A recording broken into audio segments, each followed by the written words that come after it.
Fala galera, ligado no canal de Super Lutas, Laerte Viana na área, hoje para falar sobre um exemplo que retrata muito bem como é difícil e muitas vezes pode ser ingrata a profissão de um atleta profissional, nesse caso específico um nome que esteve muito próximo de colocar o seu legado, de colocar ali o seu rosto na história do esporte, mas que o destino o levou para águas profundas, onde hoje ele infelizmente já não consegue mais nadar. Para quem acompanha o MMA mais de perto, vai se lembrar que em meados de 2018 surgiu um cara jovem, alto para a categoria, muito veloz e tecnicamente com um boxe bom e letal, fazendo jus ao apelido Devastador. Dominique Reis passou o carro em nomes como Jared Cannonier, Ovin Sanprou e Chris Weidman para, com apenas 29 anos, emplacar 12-0 no cartel e garantir a chance de enfrentar a lenda Jon Jones pelo cinturão dos meio pesados. A luta rolou em fevereiro de 2020 e fiquem 100% livres para discordar, caso pensem o contrário, coloquem aqui nos comentários, mas para mim, fiquei com a impressão de que foi um dos maiores garfos que tivemos nos últimos anos. Quando aquela luta acabou, estava muito claro que tinham sido pelo menos 3-0 para o Dominique Reis. Era uma pontuação que, na visão que eu tive, foi até fácil de pontuar. 3-0 inicial e o Jon Jones venceu os dois últimos, mas os juízes, sempre eles, conseguiram de alguma maneira pontuar, pasme, de maneira unânime a vitória do Jon Jones. Dizem as más línguas, em tom de brincadeira / meio verdade, que a partir daí Reis entrou para aquele grupo de atletas que não conseguiram mais se recuperar depois de enfrentar Jon Jones, que viraram vítimas de uma, entre aspas, maldição. Maurício Shogun, Rashad Evans, Alexander Gustafsson, Thiago Marreta, todos eles não foram mais os mesmos. No caso do Reis, 7 meses depois, sofreu o primeiro nocaute da sua carreira, uma dura derrota contra o Jan Blachowicz numa outra disputa de título, onde ele era bastante favorito na época, e pouco depois, e aí aconteceu o que eu recebi de informações nos bastidores, um lance que parece ter virado a chave na carreira do cara. Em maio de 2021, após ser brutalmente nocauteado por Jiri Prochazka, uma cena forte, a maneira que ele caiu e o acúmulo de danos que sofreu, Reis teve várias fraturas no rosto e demorou fisicamente e emocionalmente para voltar. Ficou um bom tempo sem sequer pisar na academia e depois que voltou a treinar, depois de um longo tempo de hiato, afastado, não conseguia mais render nem metade do que conseguia nos treinos. Estava sempre ali com um freio de mão puxado, um cara nitidamente talentoso, só que não se soltava. Entrou naquela fase difícil,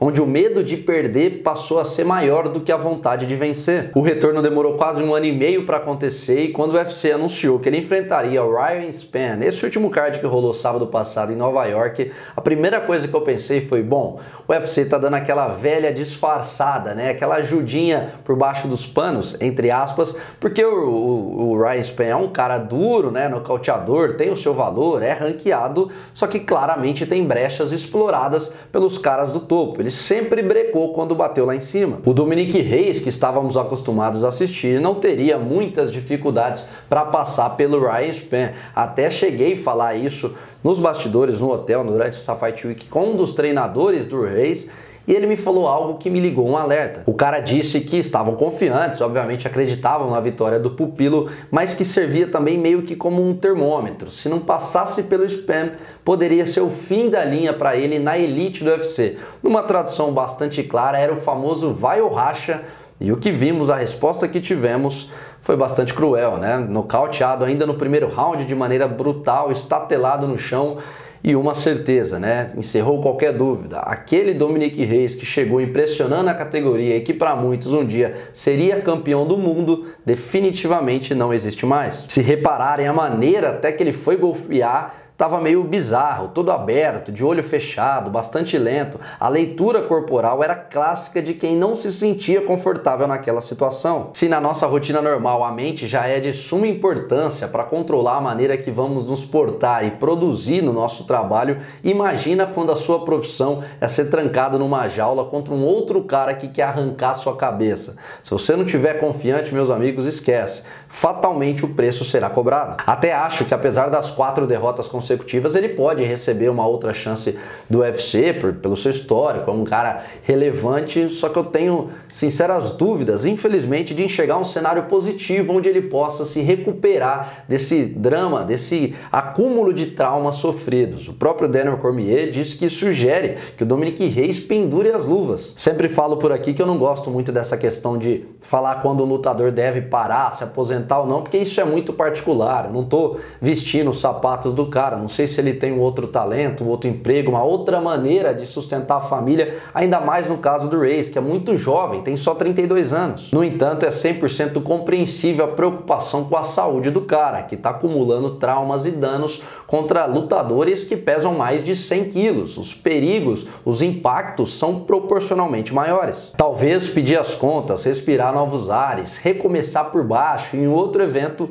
pode ser uma saída boa, mas o mais importante para o Reyes e qualquer outro lutador que passe nessa situação é cuidar da cabeça, porque se a gente não cuida da mente, a mente derruba a gente. Enfim, acham que Dominic Reyes ainda tem futuro no UFC? Sinceramente, não acredito mais nele atuando em alto nível na elite. Até gostaria de ser surpreendido, é um cara muito bacana, mas tenho dificuldades para enxergar um cenário positivo para ele daqui para frente. Quero saber como é que vocês fazem a leitura dessa situação do Reyes, que por muito pouco, por um fio de cabelo, não foi campeão do mundo e agora se encontra nessa situação. Coloquem tudo aqui embaixo, quero saber as opiniões de vocês. Aproveita também para correr lá no site da Stake e garantir o seu cadastro. Super Lutas, tudo junto em letra maiúscula. Sabadão agora tem o UFC, tem muitos eventos vindo por aí. Glover Teixeira disputando o cinturão. Muita gente se deu bem usando o código Super Lutas, tudo junto em letra maiúscula, nesse último evento do UFC 281, e você também pode aproveitar as próximas promoções que vão aparecer. O link está fixado aqui embaixo nos comentários. Se inscreva no canal do Super Lutas, ativa o sino, deixa o like. Batemos mais de 10 milhões de visualizações só no último mês, entre as lives, resenhas, podcasts, entrevistas, a cobertura completa do UFC 280 e 81. Então eu agradeço muito, fiquem ligados porque tem muitas novidades vindo por aí. É só o começo dessa nova era do canal do Super Lutas. Fiquem ligados, tem muita novidade para vocês e como sempre eu conto com o apoio e o feedback de todos. Valeu!